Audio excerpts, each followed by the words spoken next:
Oh my god.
Good afternoon, ladies and gentlemen, friends and colleagues.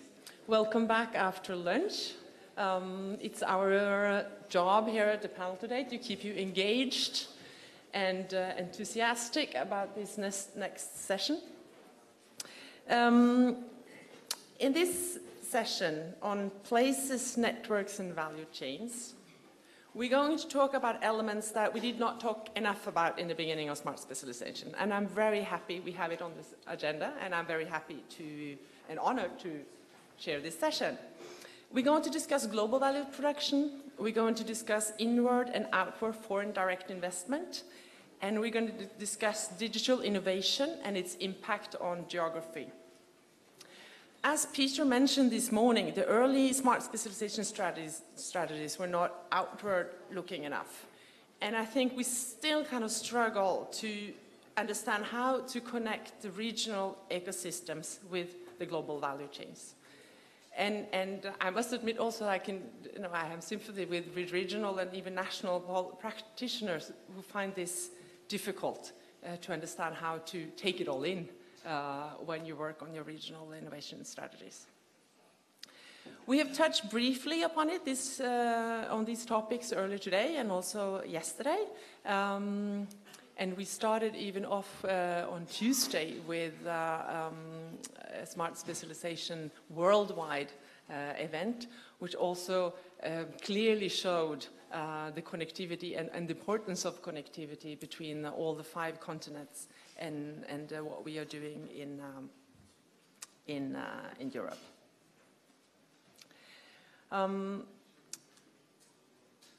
To give us more input on these topics and hopefully also to give us some policy advice for the future of Smart Specialization, I'm very happy to have with me the distinguished Professor Henry Young from the National University of Singapore. And I'm also happy to have a bit more Asian touch to this panel, because I think we've discussed Africa, we've discussed Latin America, but I think we should also need to discuss Asia more. His interests cover economic globalization, global production networks and East Asian firms, and the political economy of development.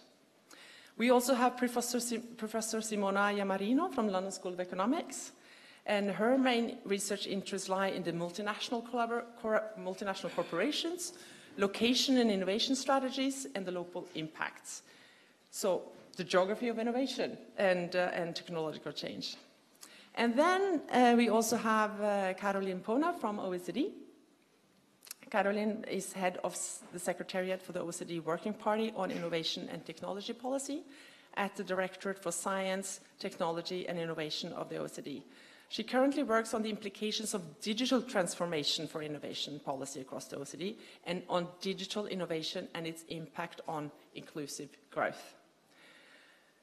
So hopefully this will help us, your input will help us proceed with Smart Specialization, and also how we can have more inclusive growth and connect the region who would need that into global value chains. So without delaying further, I would like to give the word to Professor Henry Young.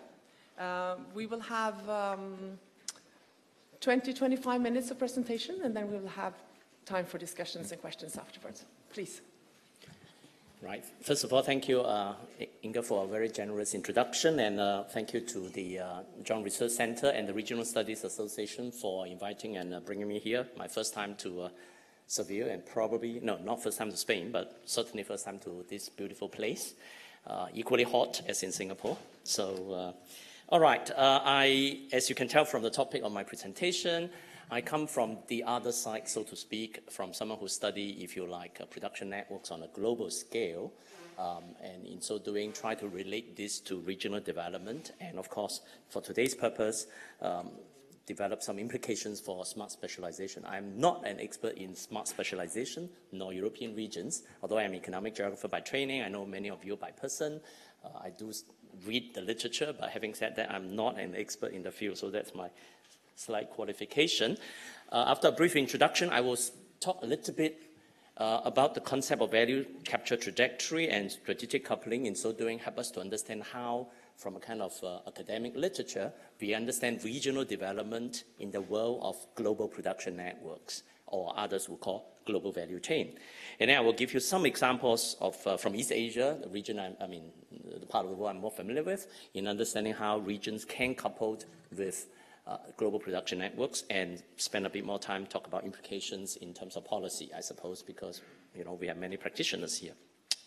Now, first of all, as I argue, regions are in the world of global production networks, whether you like it or not, because tremendous amount of world trade occur within GPNs and GVCs. And again, we have OECD colleagues here, World Bank, UNCTAD of the United Nations, have all done tremendous studies to show that there is great amount of trade in value added across regions throughout the world, very often embedded in inter-firm networks, which in turn constitute what's called global production networks or global value chains. To the extent that GPNs and GVCs today are the backbone of the world economy. Without understanding this backbone, you can't see how, that's just like the human body, how your flesh come together, right? Your backbone is the thing that keep your body in shape, or good shape, hopefully. Now, I won't be able to go through the whole figure, but just to show you that there are three major sort of, triad regions of the world, right? So the middle is where we are in Europe. 71% of European trade in intermediate goods happen within Europe. So this makes sense from a kind of smart specialization perspective. 64% in Asia, which is still very high. And of course, in North America, the number is smaller because it's only NAFTA. And the NAFTA that may be dead already with Trump, right? So the point is, much of the happening in global production networks or global value chain actually are fairly regional in nature. Regional means macro regional, yeah? Then, how do we then understand the subnational regions development, regional development as we want to talk about today, in relation to that bigger structural feature of the global economy? So in the literature that we are familiar with, in the global production networks, we've developed a particular concept to think of this linking. I think in a practitioner term, you would just call it linking with GPNs, or articulating, and we call it coupling with, so to speak. So we see coupling as a particular mechanism for which we connect regional dynamics, means all the specialization initiatives you're talking about. This is going beyond your region, right?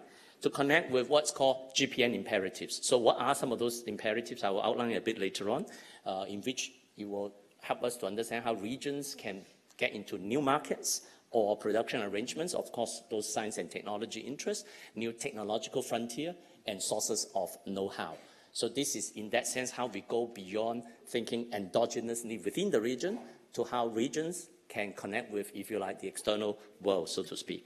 So for those of us who study GPNs, we see regional development as an evolving process, right? A process through which a region gains in bigger or more value from what's called value capture trajectory. So each region, whatever you specialize in smartly or otherwise, will have certain value capture trajectories. Question is whether it's a good trajectory means smart, or you get more out of the same trajectory, right? So to us, regional development is an amalgamation of this different trajectory, which I will explain a little bit later on, all right? Now, so in the GPN GVC literature, there is, for a long period of time, there is a big debate about what's called industrial upgrading, or others call local upgrading. I think some of you may be familiar with this literature. But the problem with this literature is that linear in nature, right? So the idea is that, okay, a region used to be at the bottom end, so you upgrade to process upgrading and then functional, and then eventually chain upgrading means you move to a better chain, so to speak. You used to do food, now you do, semiconductors or what have you, right? So I think, again, I'm not a big expert on smart specialization, but I see this particular platform as a way to help regions to gain this idea of leapfrogging. You not only specialize in what you're good at, but you also leapfrog into industries that otherwise may not exist in this region, for example, at a conceptual level. So from my point of view, I see smart specialization not as a linear process, but as something that is possible. You have a major jumping into something else. And hence, it's important for us to know what would be, as the morning session talked about, the important national political context sometimes, because institutions may not want to do it, or may do it, but do it differently from what you expect. And we want to know who get upgraded, and then who eventually capture the value from that upgrading, or what you will call smart specialization. So there are many different value capture trajectories, but of course, we are more interested in the ones that eventually give you, the region, more dynamic growth over time, higher employment outcome. By that it means wages or productivity or know-how of the workers. But we know, as again some of the paper, like Pedro's paper earlier, talks about how regions have different starting points, right? So laggard regions have certain value capture trajectory that cannot, of course, match the highest, most propulsive region in Europe or in North America and what have you. So taking into account of all these different starting points, different institutional structures in the existing regions, we see that regional development is really an amalgamation, right, of the different value capture trajectories that exist in a particular region. Smart specialization will help this, will shift some of these trajectories, all right? So that's at a conceptual level. How does GPN come into the picture, or global production networks? By that, again, I mean synonymous with GVC for today's purpose. We see value capture through an additional mean. In other words, we don't see just value capture trajectories being set up, new trajectories being established through smart specialization initiatives. We can also see value capture trajectories by linking up with actors which are outside the region, means extra regional actors, some of which are global in nature. What are these global players? Then we need to understand a bit how GPNs are organized. Now, global production networks have actors. Actors means global lead firm, we call them. These are lead firms that define and control the market. So Apple, it will be your classic example, HP or Siemens, or you name most of the names that most of us are familiar with. But these are brand names. These are OEMs, original equipment manufacturers. These are firms that control the market and all the product, or both. But they have many partners, many suppliers. You don't have to be them. You don't have to be global lead firms, right? So a region can possibly get into this through this kind of partnership with lead firms in global production networks. So in other words, you can plug into the right network even though you may not be the leading firm, so to speak. So to us, strategic coupling is about, if you like, making smart specialization work, making it work through connecting with global networks through, of course, various complementarities and so on.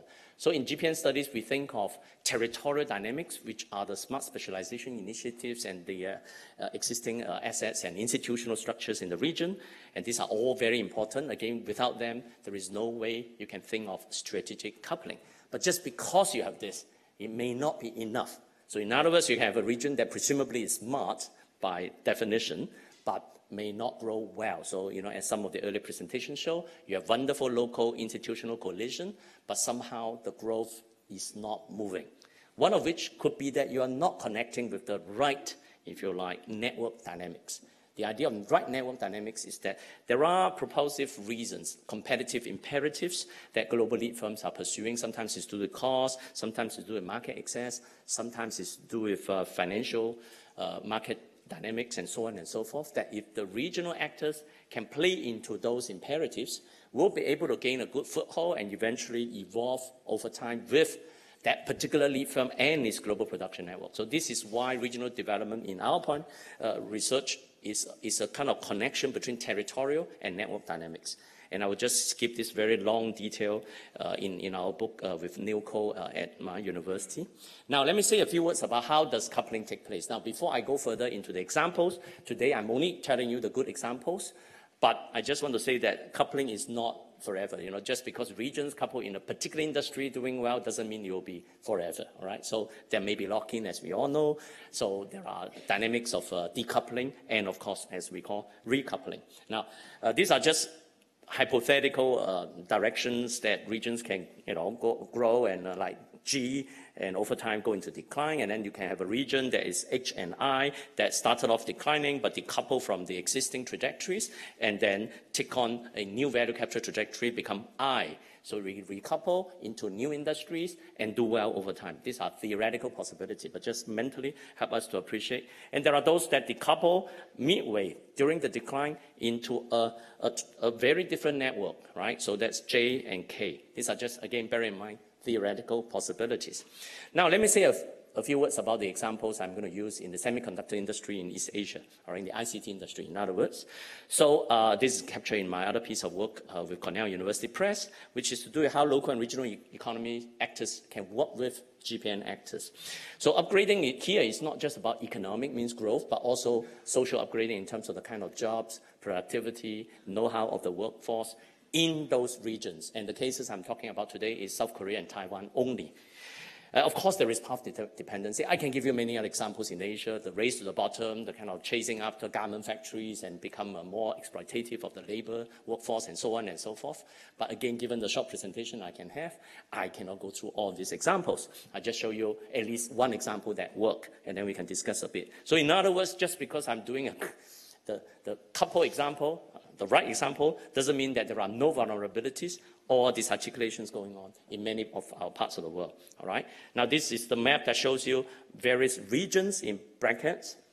I'm focusing only on 3 and 5, which is in Seoul, near Seoul metropolitan area, and of course, a certain part of Taiwan, which is the kind of north and middle of Taiwan. They are very well plugged into, if you like, the ICT and semiconductor industry. So I just show you briefly a semiconductor industry table that shows you the key ICT player, but here I'm focusing on just Samsung and the third ranked company called TSMC, Taiwan Semiconductor Manufacturing Company. These two companies are the world's second and third largest semiconductor companies now, but of course they started a long time ago in something through what we will see as smart specialization policy. And in the case of the TSMC, which I will talk about now, it originates from this part of Taiwan, which is the kind of north near Taipei, as the key original location where it was state-led development of what's called the Hsinchu Science and Technology Park, in which TSMC started as a state spin-off from a state research institute. But of course, through the various interviews, and if you read my book, you will know that the role of the state was only at the beginning. After that, much was, if you like, market-driven, but market through, if you like, smart corporate strategy, firm-level strategy. This is through how TSMC coupled with global lead firms. The lead firms such as your Broadcom, your Qualcomm, and NVIDIA, many of these chip makers who don't make chips. They design the chips, but then give it to TSMC to make. These are the wafer fabrication plants of TSMC. Today, from if you are familiar with Apple, from Apple iPhone 8 onwards, then the A8 to A12 chips are made by TSMC in the various wafer fabrication. TSMC is one of the world's top 3 by technology semiconductor manufacturer, the kind of level of technology that only Intel and Samsung can match. So this is just one example of how a region, through not just one firm, right? I mean, TSMC, but has many other interrelated network of producers in the region, managed to move forward, if you like, specialize smartly, so to speak. Second example, through indigenous innovation. Now, so the first example I gave you is how TSMC coupled with lead firms you know of that in turn make the chips. In the case of Samsung, it's through internal innovation and then coupled with Samsung's own global production networks that go into your Galaxy smartphones or your Samsung TVs or what have you. But Samsung also makes for other semiconductor players, including the early generation of Apple. So for your every Apple iPhone, I studied this kind of thing, okay, break down the phone. Every iPhone, 40% of the component comes from Samsung by value. 40% of your iPhone is Samsung, okay? Let me just give you a fact. Now, so this is how Samsung's key R&D centers in this particular region, all right, Gyeonggi-do, south, together with Seoul, and those are R&D centers to show you just roughly how this thing works, right? So through, again, originally state push Samsung to go into electronics. Again, much of the actual development took place through Samsung's own internal R&D efforts and the fact that Samsung was able to move its semiconductor manufacturing to a kind of world-class state through tremendous investments. This is literally big money put in, built the fabs, and today dominate the semiconductor industry. In memory is #1 in the world, as well as in process chip making, yeah? Okay, so this is where your mobile phone comes from, the Samsung Digital City, which is gigantic. Probably the whole, the whole city center of Seville, that kind of size. I've been there in those 2 towers. So it's gigantic where, you integrate these semiconductors into the smartphone part of this business. Okay, now I've given you some presumably good news. However, examples like that also happen in other industries, even in semiconductor industry, may not work, right? So there are always, we should be cognizant as particularly, policy and practice. There are dark sides to this kind of thing, right? We know they may get locked in, there could be conflicts of the kind of GPN dynamics of whether it's cost efficiency or financial gains with the kind of local political and or democratic conflicts or what have you. So it's important to bear in mind some of these issues when we talk about coupling dynamics, when we talk about how to, if you like, move smart specialization to kind of globalize it, right? Globalize smart specialization, so to speak. So this table encapsulates some of the potential negative consequences that you can have local ruptures, you can crowd out local firms, you can make some SMEs much more difficult to thrive because of the domination of giant firms in your region. You can lead to environmental damages. You may not want chip making in your region because chip making is both heavy in utility, environmentally very demanding, and of course, very expensive. Every wafer fab is at least $1 billion to build, right? So on and so forth. And there are other cultural issues and so on and so forth. Now, let me just move on to the final part of the presentation, which talks a little bit about policy and practice, which is perhaps something you will look forward more explicitly.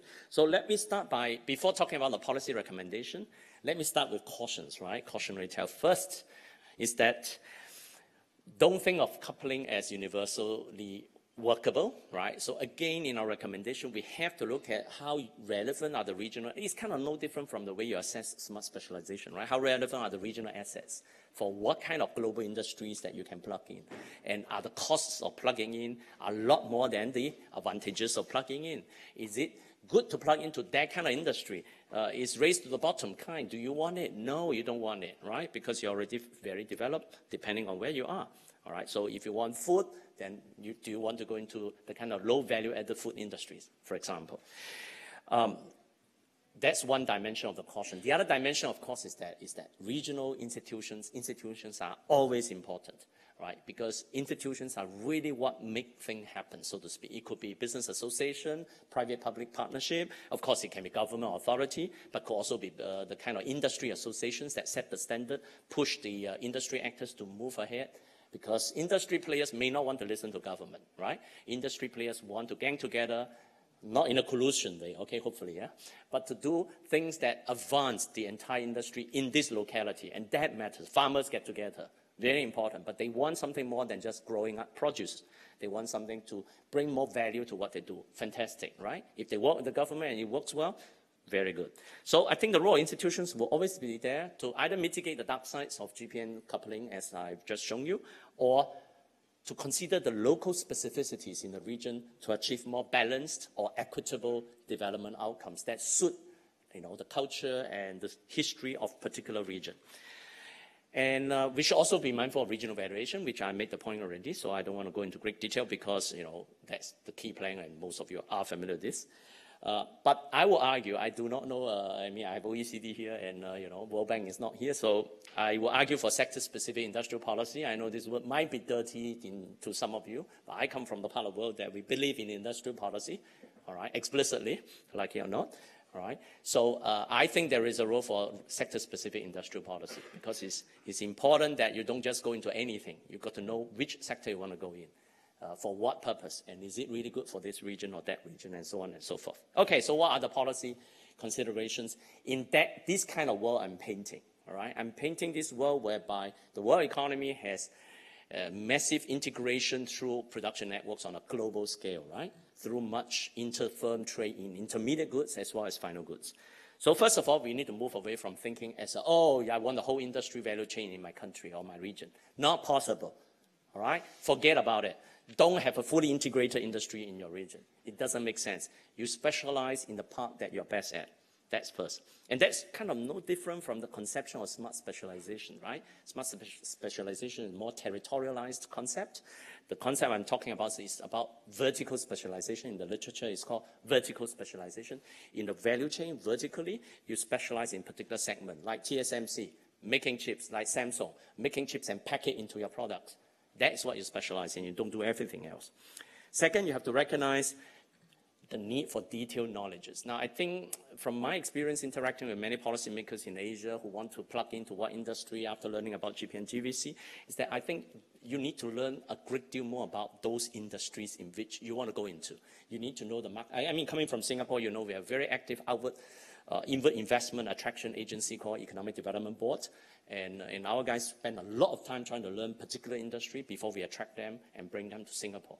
That's very important for any regions. But I understand there will be capacity issue, but this is really up to the policymakers to move the capacity up.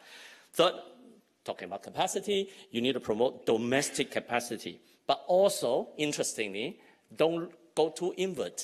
Don't just rely on local actors. You also need, and I think Simona will talk a bit probably about foreign direct investment or foreign investment or cross-regional investment. You also need to bring in non-local players, because non-local player can bring you new know-how, knowledge, market access, and perhaps even capital.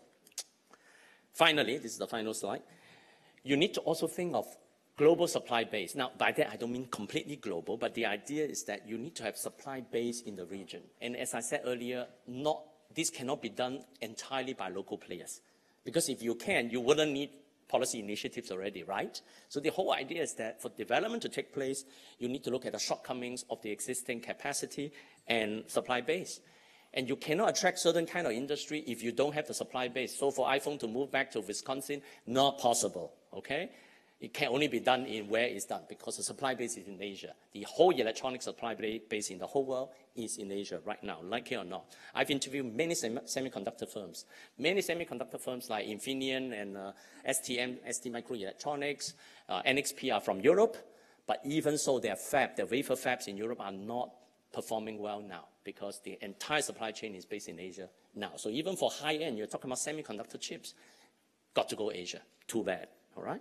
Second last is to say we need to facilitate trade. Now, I am not a trade policy guy, but I think it's important in the world of GPN, you need to facilitate trade. I know, it's so anti-Trump. You need to facilitate trade. Why? Because if you don't have trade, you can't get the intermediate goods. You can't get the intermediate goods, you can't produce the part that you are good at. You're short of the supply. So it's important to have trade policy that go sort of synchronized with the idea of production network leveraging and so on. Finally, again, market access is very important for local actors, because if you're only aiming for the local market, fine, good luck to you, right? Because depending on size.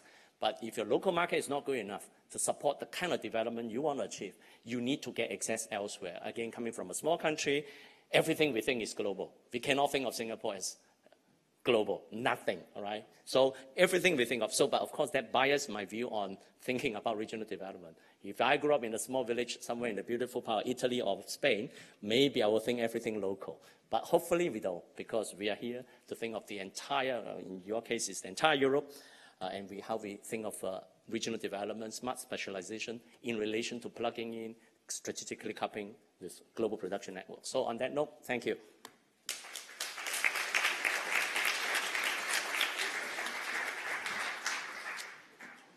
Thank you very much, Henry. That was very inspirational.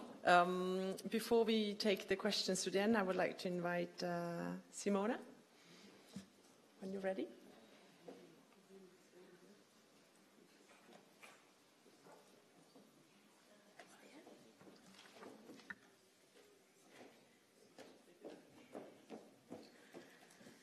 Okay. Well, first of all, thank you. Okay. Thank you very much for inviting me here. It's a big honor, and I think, Henry, we didn't coordinate, but we're quite complementary. So I'm going to talk about globalization through FDI and regional development policy, which is broader precisely because we refer to Europe in particular, so smart specialization, but also more generally in the world. Investment policy is getting more complex, more divergent, more uncertain. This is UNCTAD 2017. What am I going to talk about? Well, globalization and technological change have had some very, very negative, unintended, probably, effect, which is rising individual and territorial inequality. And I was very glad today to see back in the agenda, in presentation given by Peter, the social Europe that has been completely forgotten in the last few years, many years, maybe too many. So we need to integrate in this dimension of inequality regional connectivity. Now, regional connectivity is a broad concept, is the exposure of a place to inflows and outflows. I here stress inflows and outflows, so regions have to be seen as recipients and senders of a number of things: people, capitals, expertise, knowledge, technologies, and so on and so forth. However, my claim, and here I refer particularly to FDI, is that this vision of FDI, that is big part of global production network Henry was talking about, are still suffering a lot from a national bias, and both in policy and in theory, economic theory, and they suffer from a reverse mercantilism. I'll explain later what is it. Now, FDI are changing the structural advantage of regions, and this is particularly true in the case of Europe. Europe is still the biggest investor in the world and the biggest recipient in the world overall. So, I mean, I will use 3 regional case studies just to make my point in relation to policy for internationalization. This is obviously work that is relying on the work of many of you sitting there, if not all, and I'm not reinventing the wheel, and it's out on the, just accepted on the Journal of International Business Policy, which is a journal, a spin-out from the Journal of International Business Studies. So, a change context, actually, Henry introduced me very well. FDI have enormously grown in importance in GDP and in service industries that were marginal until a few years ago. They shifted from capital to technology-intensive, to knowledge-intensive services, from production to R&D, from sectoral to functional specialization. The number of multinational corporations is not known, not even UNCTAD knows exactly.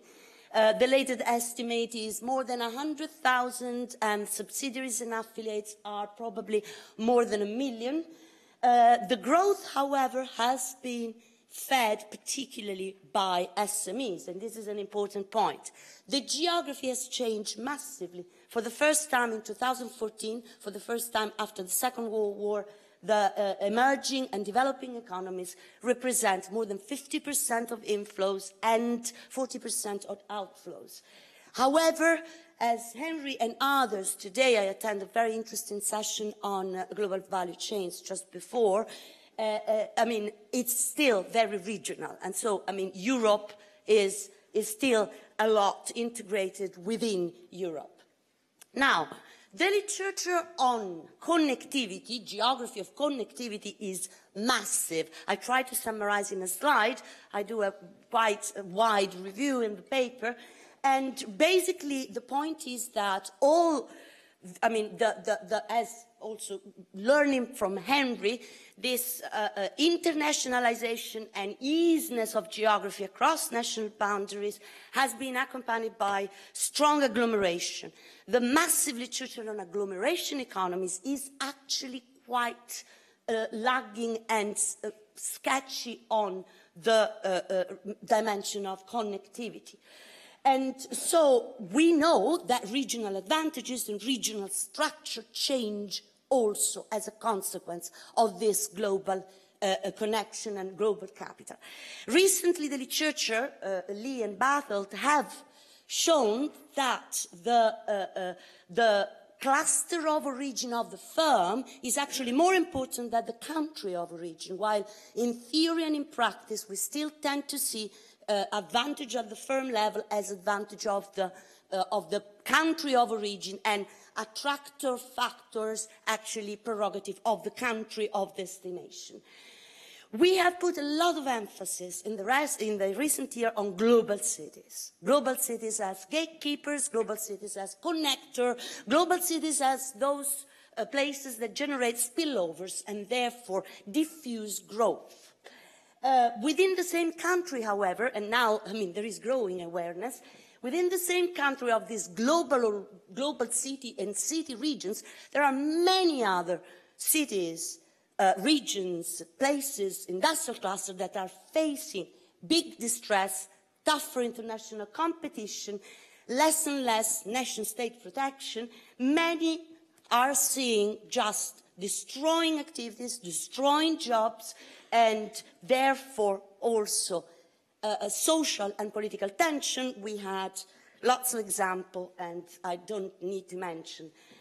So places were before discriminated in a way on the basis of the famous untraded interdependencies. And you remember, I mean, my colleague Michael Storper. However, this has not been the case any longer, and it's international interdependencies that matter.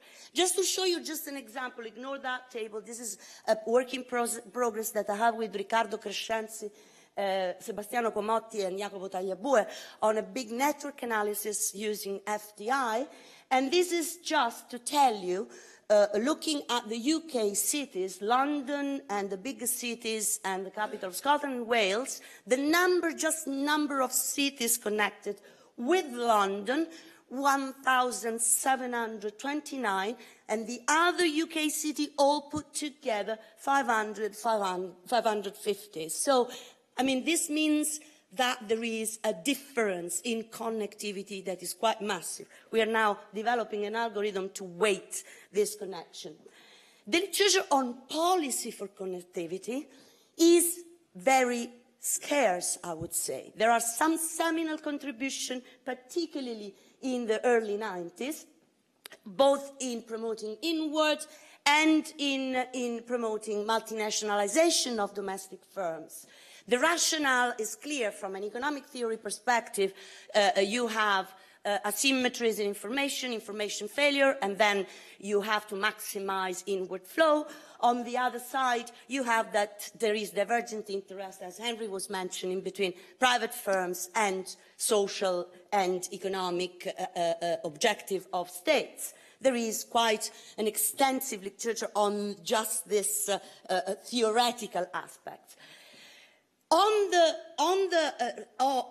outward foreign direct investment, the story is similar in terms of economic theory, okay? The gains that a firm gain by delocalizing abroad in terms of productivity, in terms of efficiency, scale and scope economies, R&D, might not obviously in aggregate compensate the loss of value added, of, destroying jobs at home, and so on and so forth. However, the trends in policy for connectivity has been what I call a reverse mercantilistic view, the maximization of inflows with respect to outflows, particularly in advanced economies. So we have seen a proliferation of tools for attracting foreign direct investment with different territorial level, with different kind of governance, rarely really looking at the specificity of places, but nonetheless a lot of things to attract multinationals, attract foreign flows. On the outward FDI side, there is a sort of, obscure kind of attitude in policy considerations. Attention has been particularly put on export promotion because outward FDI are not politically really sustainable and people are not really willing to talk about it. The reality, however, and this is in practice, but the reality tells also a completely different story, because governments do negotiate with other governments and actually do negotiate with multinational corporations that are even more powerful than governments. And there are quite a lot of articles also in The Economist and in other press that show us that there are multinational corporations that are really running the world. So, connectivity and regional development. Well, okay, the work that I've been doing with Andrés Rodríguez-Vaz and Michael Storper show that Europe is now divided in economic development cluster or clubs that are, we distinguish on the basis of GDP per capita, but that is actually connected to other indicators. And we also stress that within these clusters, there are also sub-clusters that are very important. Now, rigorous analysis of how this map there is, overlapping with the FDI story has not been done yet. We are in the process, but from some work that I did with Riccardo Crescenzi, it is quite evident that the ladder of roles and function in this global production networks promoted by FDI is actually overlapping a lot with this regional development clubs. And here, two maps. These are updated with respect to the work with Riccardo, 2003-2017. This is map one is inward FDI, just simple flows consolidated between 2003-2017, weighted by the regional population, and that is outward. And if you look exactly at the geography, you can see that this map corresponds, so the inward, the attractiveness corresponds to global cities, global capital regions, and some of the periphery, particularly Eastern European countries and the poorest regions in Bulgaria, Romania, and so on and so forth, some also of the candidate countries. On the other side, you see that the outflows are coming particularly from, again, global cities and the stronger regions that show a balance in inward and outward flows, and particularly since the crisis, have affected lots of medium income and lower income regions. So just to give an impressionistic kind of picture. Now, we used 3 case studies. These come from an ESRC project, but it has been also, I have to gratefully acknowledge the FERSA grant that I had to write also this paper. We focused on Scotland and Wales in the UK and Southern and Eastern Ireland. These are the famous Celtic Tiger economies, and all characterized by long-term attractiveness towards FDI, historically still in the first decile of the region, most attractive in Europe. And at the time that they joined the European Union in 1973, they were all low-income area, apart from northeastern Scotland that was slightly better, but otherwise all the rest was below the European average. And however, the rates of growth in GDP diverged quite substantially, as we all know. So we picked up these regions, and today they vary a lot, also within the region in terms of the regional club they belong to, because we have still northeastern Scotland that is in the very high income group, while West Wales, and I rely a lot on the work of Kevin, is in the low GDP. So we conducted very carefully, took a year and a half to go very, very carefully, just 3 regions, internationalization, tools and policies, and we end up with a very good summary that has been validated by all the main development agencies. I cannot, obviously, this is for inward FDI, and with all the stakeholders from the national to the very local level. And this is for outward FDI. I cannot go for reasons of time, although I would like very much, because there are a lot of interesting sectoral, functional. But I will tell you just about the main insight that we got. So, first of all, in all these regions, it's very clear that ownership advantages of firms are actually very local at the subnational cluster level. So, Bartlett and Lee actually got it right. South and Eastern Ireland has been show a very rather balanced connectivity, inward and outward, is one of the most successful regions in Europe. Highly diversified sectoral and functional portfolio of FDI, national and subnational policies that are highly coordinated, articulated, so each of the agencies of the Industrial Development Authority in Ireland have offices at the NUTS3 level in all the provinces. And an approach that really overlap the industry vision with the local specialization. Scotland has devolved connectivity approach and is again defined on technological and specific location areas, and its focus is on enhancing intra-regional network, sectoral network, has a web of coordinated agency, industry priorities set in accordance with local, again, relative advantage, and a strong integration with R&D policies to the point, in fact, that is the most successful UK region in attracting FDI in R&D. Now, these two cases are iconic, have been informed the rest of the world on how to attract inward foreign direct investment. On the OFDI side, although very recently you find in policy report the growing awareness that something should be done, is still very national and support to export based. So, I mean, I will talk just 2 minutes more about the local institutional setting of these two regions later. However, Wales, on the other hand, which was one of the most successful regions in attracting, has shown a completely different trajectory. And it shows, in fact, how FDI attraction can differ substantially even when you use the same tools, the same kind of incentive, even within the same national border, because you can compare for sure Scotland and Wales.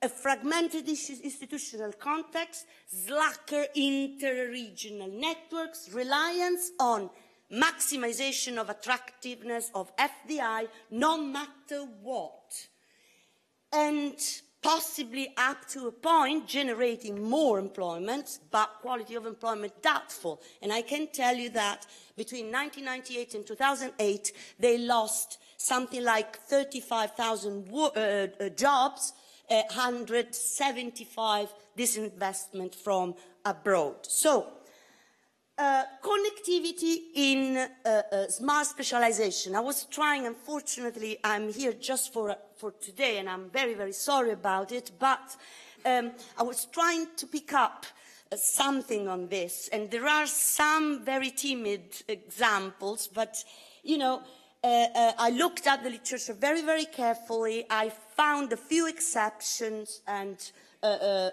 Slavo and Katarina, Elvira Huyara, are emphasizing in the context of smart specialization the crucial link, active, passive internationalization, how important it is for innovation upgrading, and how important it is for these inter-regional networks. I've heard a lot about today, very interesting insights, but firms also grow by delocalizing, and particularly SMEs. However, the incorporation of this vision, this look at connectivity within you know, a sort of holistic vision is still a missing strategy. And I'm quoting our colleagues, David Bailey and Nigel Dreffield, 10 years ago. So, I mean, I cannot... So, some principle for territorial connectivity in the context of smart specialization. First of all, territorial differentiation, very, very detailed. This core periphery doesn't mean anything any longer, and we are all aware of this. And the global city as the champion of spillover is a story that we can discard once and for all, I believe. So this is the first thing, and obviously the example of Southern and Eastern Ireland shows that, and Scotland shows that very well. The integration between these two silos, inward investment and outward investment, is becoming crucial. It's becoming crucial because nobody knows, and I've been working with different regions in this last 15 years, and I've never seen anybody knowing exactly what is coming compared to what is going out, what is coming and what an impact has, for example, on smart specialization strategies that are there in order to increase skills or improve employment conditions. Nobody knows what is the impact on this. So support to foreign direct investment attractiveness without considering what is leaving the regions, in what sectors, in what function, is very likely to generate incompatibility of policy goals, right? So a wrong recipe for sustainable growth, as the case of Wales actually has shown, sadly. And then coordination, and this is the last point of this presentation, and this is something that we all know, right? Mission-oriented, top-down, science-led versus diffusion-oriented, bottom-up, and capacity building, as the two other regions, the strong regions, Scotland and South Africa. However, I have to qualify here what I mean by this. So, I mean, I'm with you with the strategic coupling, and in my paper, actually, I emphasized that the lessons that we can actually learn about this from Asia are very, very important. And are very important since a very long time. It was the tiger, the Asian tiger, that have actually shown us the importance of the state. So nowadays, I listen to Henry saying the state was there at the very beginning, but at the very beginning, the state was really there. It was really there for many, many years, right? And so this is something that we haven't really embedded in our thinking. So the strategic coupling really requires this governance and this coordination. The major role for national level is to look down, and these three cases clearly signal. And national coordination and very, very strong articulation at the territorial level. This has been one of the features also recognized by the academic literature in the case of Southern and Eastern Ireland as the strongest internationalization model, right? And could become also a very important best practice or, you know, equitable practice for strategies on outward FDI. Scotland has a similar model, and Wales' lack of definition, just to say, I mean, the Welsh development agencies that run with some success between 1976 and 2006 was discarded in 2006, substituted by the International Business Wales, that then 4 years later was discarded again and was fractioned in several agencies that are not coordinated among themselves. And I'm sure that, I mean, Kevin will know more than me on that. However, on the other side, so basically, the major role of the state is precisely to provide this framework condition to regulate and coordinate inward attractiveness with outward exposure, particularly of SMEs, and integration in regional networks and global networks. On the other side, it's becoming really crucial to look at national level, European level, international level, in order to provide the rules for a fairer globalization, rules of law, right? Because we're never addressing here, but I've heard this social, you know, word also by Henry, Peter before, which is really becoming crucial. And, you know, we need to look at antitrust, financial market, tax regimes, sustainability, corporate social responsibility in a very serious way. Because right when I finished the paper and it was accepted, somebody sent me this, right? And I knew, and there is a footnote there. But, I mean, what I said is, I need to start again from the beginning here, because there is quite an emerging evidence that these tax havens that have been promoted, Ireland is one of them, Netherlands is another one, are actually having quite a big impact on inequality, both at the regional level and at the individual level. Ireland is showing diverging patterns within Ireland. So I think this is an issue that we have to address. Thank you very much.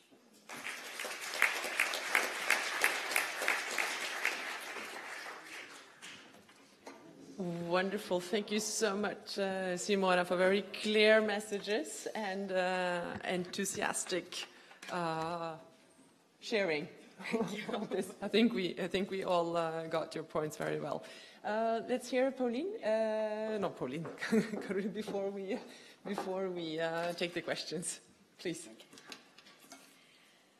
So, what we've been hearing about in the presentations so far was on the role that globalization. How does globalization also touch on regions and regional development?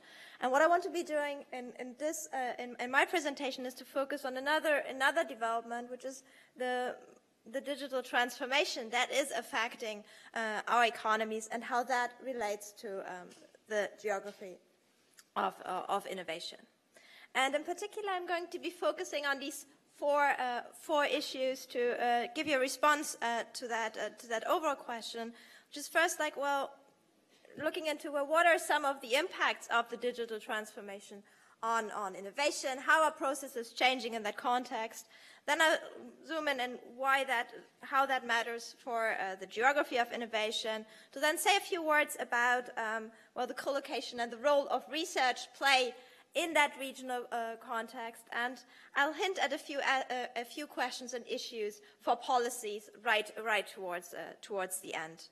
Now, anticipating that there's going to be a lot of material of discussions, I'm hinting at some of the issues I'll be raising, and in case I'll be rushing towards the end of my talk. So basically, the key issue I want to emphasize is when we talk about innovation, there's the digital tools have been allowing for a very different way of conducting innovation due to the way they have changed the costs of producing and scaling products that are increasingly intangible, and making innovation much more collaborative, faster paced, more service-based, with data as a core input. And that is something that is not just an issue about, well, the way innovation will take place and how it is affecting things. That is something that is affecting market dynamics in a number of ways towards what has been called like winner-take-all dynamics. And there we have implications not only at the social level or at the level of individuals or at the industrial level, but also very much at the regional level.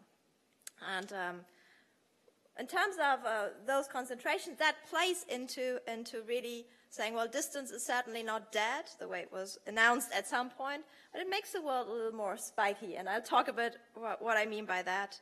And that has, in terms of implications for policies, we do want to take those considerations into consideration and think about how to adjust some of those dynamics when we talk about, well, how do we support different regions in their development. So let me then, now having given you like the hints at my main points, I'll have lots of time to look into the specific details of this. So what's different about digital transformation, and maybe what do I mean by it to start with, and why should that make innovation different? So the main point here is thinking about most of the innovations we have today, whether we're thinking about innovations in the products, on the processes, on the business models, are at least partially digital. So they're enabled by digital tools or they're embodied in data and software. So it's not, there's large types of developments we've been seeing. If you think about Uber, transportation services, or precision farming, or the ways, the processes in which we see manufacturing taking place, a lot of this has really taken this as a very strong digital component, and that is something that we see not just in the born digital sectors, but that we really see pervading across the economy. And what is different from those digital technologies, and you might compare them to the, well, production of classical tangible goods, is that, well, as soon as you have developed your software, your element of software, well, there's nothing hindering you from supplying the full market. If that, your regional market, your national market, and your global market, because the cost is just going to be like virtually close to zero. Whereas when you are thinking about producing a car, When you are doing that, you would have to set up the production scales. You would have to engage in that in setting up and transporting that good, which would incur a number of costs in trying to scale to that global market in a very, very different way. And so the fluidity also of just transporting information has increased incredibly. And talking about that manufacturing or that car manufacturing example, it's actually one of those cases where you see that that industry as well has been moving towards that, with today about like 70% of what is the development costs of cars being in software, so in the intangible components of those products. Now, based on this characterization of how digitalization changes aspects, there's really a number of dimensions and implications that we have for innovation processes. The first one, what I alluded to, is this data are really becoming a core input, and a lot of data of different nature, data on your production processes, data on individuals, data on consumer behavior, on your navigation profiles. So they've really been an ingredient that is increasingly leveraged and becoming an important tool for competitiveness across industries and those sectors.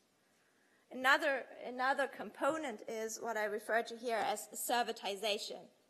So servitization refers to the fact that what you see and what these technologies allow you to is very new ways of connecting to the customer, of providing services, and such as, for instance, transportation services. And so what we're seeing there is a shifting, and this morning it was alluded to that R&D is not the only thing to be focusing on, where in the service economy that's even more the case, and for all economies, that what we're talking about is a lot of changes in the types of services being provided, away from just simply the focus on products.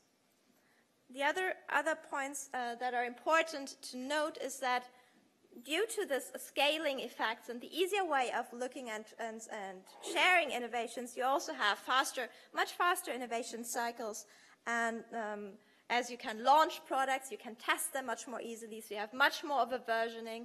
You might want to just think about the software, the frequent software uploads that we don't even notice anymore because they just happen on a continuous basis, as well as other types of processes that really accelerate the types of relation between innovations and cycles. And a final point that is about collaboration. So that innovation becomes much more collaborative across firms, across different types of actors, because it's just become somewhat more complex. So when you think about the example of precision farming, well, it's no longer just about knowing about crops and what type of fertilizers you want to be using.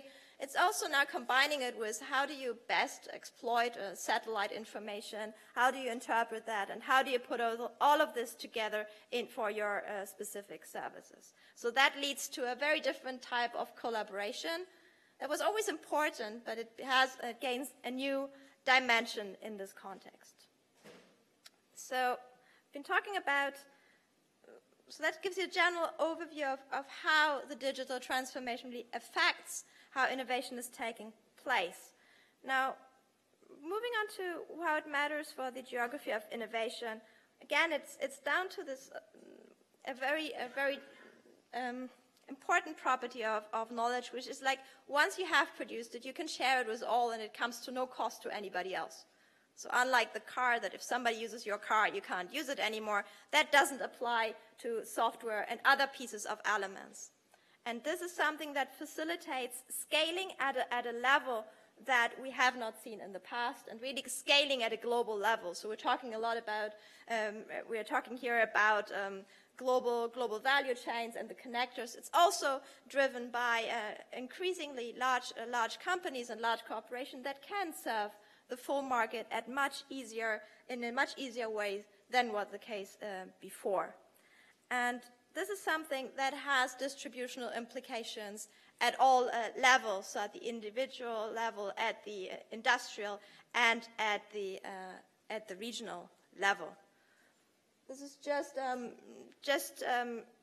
some evidence that is probably a bit too small to see, but let me just, there's some evidence showing that there have been some market trends towards more concentration, and that these have also been related. These are not just so more concentration in terms of higher profit margins, with the implications that labor and the returns that workers have been declining over in the US over the past decades, and also some evidence suggesting it might be much more stronger in what are the more innovation-driven sectors. So maybe also some parts here where these different dynamics and these concentration dynamics are not just an issue that affects industries and who's dominating, but also what kind of returns there are. So, putting this all together, what I've been talking about so far is about this industrial inclusiveness and this tendency towards more concentration that comes from these inherent characteristics of digital technologies and their opportunities for scaling, and implications at the social level. But of course, places are inherently involved in this context as well, because it is in specific areas and regions that you'll have some of those actors playing, and it's also those regions that will, of course, set the conditions different and skills different individuals have in that economy. And so, when we're talking about those winner-take-all dynamics at a firm level, it's about the differences in the market competitiveness. We're talking about individuals. It's very much about, well, what types of incomes they will be receiving. And then at the regional level, it is really about the differences between cities and different urban areas that we're seeing much more of a tendency towards. And, of course, these factors are interrelated, very intimately interrelated. I won't go through the details here, but it has been mentioned. I mean, there's some mentioned before, some of the large companies like Amazon and where it is being located geographically will have some implications. Consequently, we've had there's a lot of competition about having the headquarters of those large companies. So clearly, these dynamics play together, and we need to think of them collectively. Maybe a few words on so what is it on the geography of innovation? Why it's actually surprising is, well, when we were talking about the digital, at some point there was this idea, well, distance will be dead. In a sense, like, well, with digital, you just connect from wherever you are, and you'll be part of it. So we'll have you'll just pick your favorite location and operate from there. Well, hasn't really happened. We haven't really seen people flocking to, we do see people flock to the beach, but they do that for a vacation. They haven't done that on a large scale level. And on the contrary, we tend to see even location being even more relevant than it was before. Okay, that was too quick. And that is because what we do have is this interpersonal connections that continue to matter when we talk about this knowledge sharing and knowledge exchanges. So that hasn't disappeared. It hasn't become something digitalized. But what is happening, if anything, is even a concentration of these concentration dynamics because of the fluidity of these data. So because the information, so the data that will enable different types of business venture and opportunities will go to where it can best be used. And where it can best be used is where you have these opportunities for collaborating across different areas of expertise, and which is often in some of the large cities. And connecting just to the best will be something that has become far easier in that context. So if anything, you have more of a dynamic due to those dynamics than less of it. So realizing there is probably a bit less time for those last 2 points. Let me just add a few points on what that matters for this co-location, and just a few issues here that is to do with when we're talking about this knowledge economy and the critical components. One thing we should not forget is the role that research institutions have in that context. it's something that, of course, we need the business dynamics and those components, but something I wanted to raise is really also that the role of research in that context. And I just thought like the easiest way to illustrate that is just going through, showing you consecutive maps that will show you the presence of research institutions, higher education institutions and research institutes, and overlapped with where you have the patenting activities. Now, in this particular map, it is particularly hard to see things because so when you look at some of those, I'll just go through. You see the obvious point that these two activities tend to co-locate. There's an important component there where if you are becoming one of those hubs, you'll have the research institutions close. Now, these things exist jointly and they affect each other. So you have research positively affecting the dynamics on industry sides and industry positively affecting research. But certainly, even when you do a bit more poking into the data and say, well, let's do a bit of an experiment and do some econometric analysis that looks at, well, the historic location of some of those institutions, maybe that is at least less related to the innovation activities of today than the current institutions. Well, even in that context, what you find, and I make the slides available for to look through that. But even then, when you look through that, you will find a very positive effect of proximity on industry patenting. So, in a lot of testing and analysis, you can probably expect that there is a very positive role that these research institutions are playing in supporting the industry dynamics, and the more even so in a context of the digital economy, where that knowledge and having those skills available in your region, in your area, are absolutely essential. And I just close with a few points on where to go for policy. Now, there's a number of implications generally for innovation that arise from this description of innovation policies I've been providing that range from thinking about, well, how do you, if data becomes essential, how do you provide the right types of data access, to thinking, supporting policies to become more speedy and more agile, to revisiting these national policies when you're really talking about an international and global economy. So trying to attract a particular company to your region or your country is something that becomes a global competition. So there's a number of broader issues that are coming out here. But I would say there's, when we think more specifically about smart specialization, there's a number of issues to be thinking about, which is, as a first one, like if we think about those dynamics towards concentration, what are some of the realistic options out there for diversification, and what of those are the most desirable from a transnational or national perspective? How do we want to see this?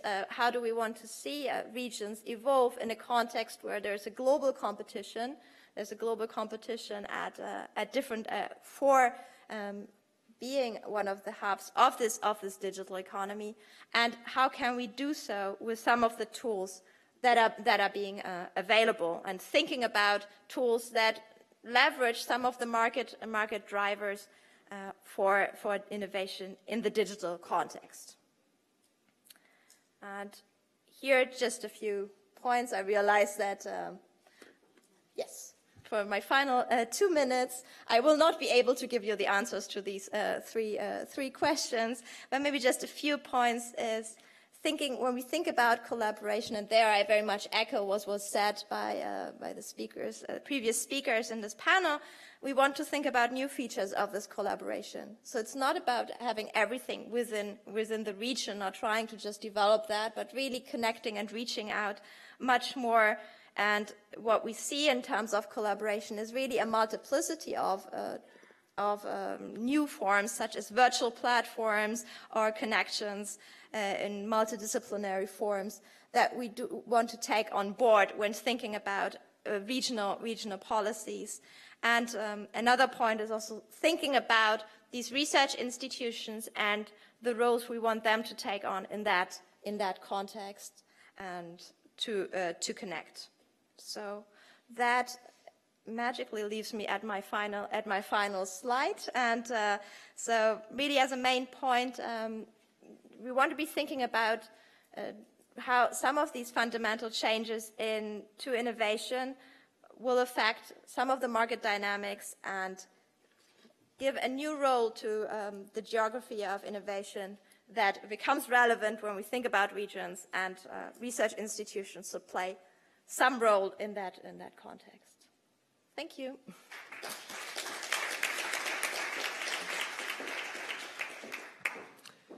Thank you very much, Caroline. That was absolutely food for thought as well.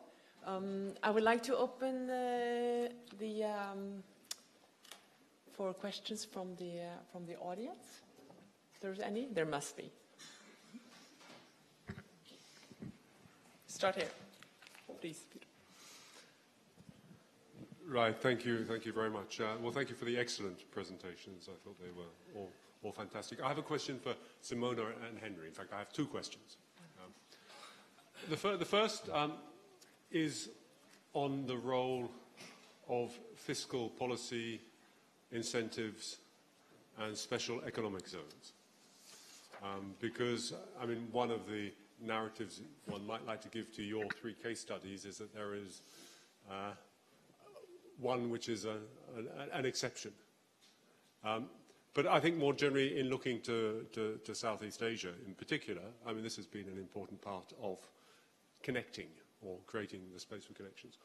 Related to that, I wanted to also ask your views in relation to either connections between GVCs and regions or recoupling of the distinction between greenfield investments and mergers and acquisitions, because their effects on systems are very, very different. And what particular advice do you have to policymakers? Thank you.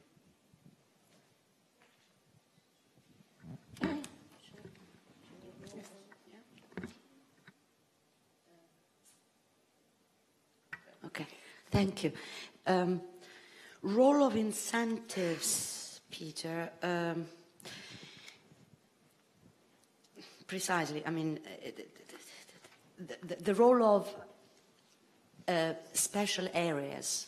There are hundreds of names, different names, is important. However, it is important when it is articulated in a way that takes into account absolute and relative local advantages and sector and technology. So these three dimensions are, I mean, the example that I showed, both in case of Scotland and in case of Southern Eastern Ireland, are really telling on that, and are really telling on the side also of diversification of what comes in and out, the sectoral diversification, this attention to intra-regional networks precisely to avoid displacement effects. And this has been, so it's very important. But it's very important and works very well in two regions that, generally speaking, are above the European average. Now, there are other examples in southern Italy where the same incentives, and for that matter Wales, but the content that doesn't work and displace, precisely because there is not this capillary attention to what is there, what gets in and what gets out. I believe in incentive. I believe that to some extent fiscal coordination is very important because there are things that are not studied really yet, but it has to be smart and particularly place sensitive, really place sensitive. I mean, the case of Abruzzo that I studied a lot with other people here is exactly another example beyond Wales of, you know, lack of stickness, total stickness of the territory towards very good investment that could have generated a long-term path, and instead they didn't. The data I showed, as usually, is FDI market, so is only greenfield for these comparisons, because that is also the problem, lack of data that you have heard me complaining about. However, the cases, the 3 case studies included everything, mergers, acquisition, joint ventures, so we looked at all the dimensions. And I am working on data both in the UK in particular, but also in Italy, that include everything. And obviously, the incentives and impacts are completely different according to the typology of the foreign direct investment. And again, there is no territorial attention to that. So we have cases of mergers and acquisitions of very firms that would have otherwise disappeared and instead were in a way incorporated and went back to some form of performance in a different firms. But there are also examples of tragedies, very small and dynamic firms that just were sucked into big corporation, disappeared, and also the link with the territory. So all this is new because you don't find anything. And this is what I want to bring the attention. Thank you. I shall be brief since Simona has given you a full run. But I mean, this is an issue that we can go on and on for a few days, as we know. Yeah. How to attract FDI and work out FDI is good. I mean, I've been working just like Simona because I did my PhD with Peter Dicken, and we've been looking at geography of TNCs and FDI for decades. Yeah? So that's my earlier work before GPN studies. I did a lot of FDI and Singapore investment, inward, outward, Okay, so my answers will be short from an Asian, Southeast Asian point of view. First, on fiscal incentives, I think they are more important for labor-intensive kind of FDI. So, which is very obvious, you know, textile, garment, and what have you. But if you're talking about more high-tech FDI, fiscal incentives are less useful than, for example, the host investment in training, capability building of the workforce that would then go into, say, semiconductors, right? So if you build a fab, I mean, you know, how much incentive can you give? Tax deduction, not a big deal. But having the right people, very important. When it comes to the distinction between greenfield versus M&A, I mean, my view is that today, in today's global economy, all right, actually, I don't see a big difference. Why? Now, you may have greenfield investment that comes in, but then, you know, it really doesn't have so much spillover effect in the locality or region. On the other hand, you can have a good M&A now, of course. There are terrible, what's the word we use? The one that sucked you out is called, what M&A is called? A hostile M&A, all right? That then come in, buy over, strip the assets, and then leave, extract, or what have you, right? So dismantle local innovation because of that.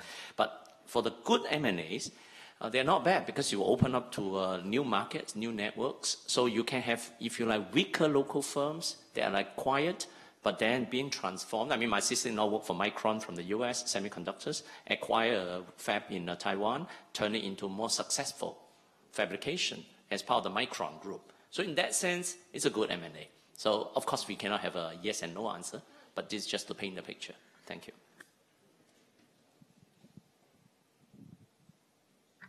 Any more questions? Do you have questions for each other? I have actually one here. You said, and I really liked your presentation, and I think you really pointed out to the most important aspect of digitalization. And one statement that I mean, I might be quite critical on. And in fact, it seemed a bit contradictory with what you were saying next, is that these intangible are public goods. I mean, I doubt, and also, you know, software, you said software cannot be appropriated, but we know that some of the, I don't know if hostile, bad and good is always depending on, but for example, Microsoft and Google appropriate what is actually created on the Linux open software and made us all stick to it. So, you know, there are also the other side of the moon. There is No, the issue is on the production side, it becomes a very easy thing. Once you have developed your software, then it becomes an easy thing to give it to anybody. Then you'll be smart enough to think about, then there's a lot of dynamics that kick in on the user side, which make it not a public good, but quite the contrary to do with the platform dynamics, with network effects. So yeah, I use Word, but only because everybody else does, and I can't really use anything else. So I mean, all of these dynamics then kick in, which have to do with firm strategies, which mean that you don't have everybody now launching different types of some of these intangible goods. So it was more on the other side. Thank you. Please, question from here, from the audience. The question actually for Caroline for the last presentation. I might have missed something for sure about the econometric evidence that you provided quite quickly towards the end. If I understood well, the argument that you claim to have shown with that evidence is that basically the propensity of patenting is still affected by the proximity to universities, correct? And the argument is that this should show that even in the area of digitalization, distance still matters. This is not really an entirely new story, right? I'm wondering whether that old story could be somehow reframed by thinking about the new era of digital technologies, right? We are now more facing with the old digital technologies. Digitalization now is referring to artificial intelligence and other kind of technologies. So couldn't be the case that this new era of digitalization requires more spatial proximity than it was in the past? So I guess I didn't have enough time to elaborate on that part. So of course, I mean, the idea that distance is important and that knowledge spillovers decay is an old story, and it's interesting to find that it still exists even when you think that digital is there. But I don't think it's exactly the same type of dynamics. What you have is a dynamic where you see more concentrations at certain levels and less in other dimensions. So what you see very often when you look at some of those large corporations that we discussed here that have these global networks is they'll have much more of a tendency to connect to further away locations where they find like the top institutions they would like to be collaborating with, at the same time as that they will be operating in a very dense local network. So you get a different type of dimension where the big hubs will be connected much more than they were before, but you'll have certain others which will be much more of a hollowing out of others. So there is a different dynamic, there's a different geography that is shaping. That's not exactly the, distance doesn't matter at all, nor is it the, we go back to the previous and it's all that matters is the tame type of proximity. It's a different, it matters for certain things, but not for others. So it becomes a bit more complex, and the way the different hubs globally connect will also be very different. So that's my... One last question, or you all need coffee? We all need coffee. I am absolutely sure that this is not going to be the last time we discuss digitalization, value changing for indirect investment in relation to smart specialization. I would like to thank Henry and Simona and Caroline for three fantastic, valuable contributions to the discussions. And I'm sure we can continue to discuss during the refreshment break and at dinner tonight. Let me say that we will start again at 4 o'clock in the parallel sessions, and have a nice day forward. Thank you.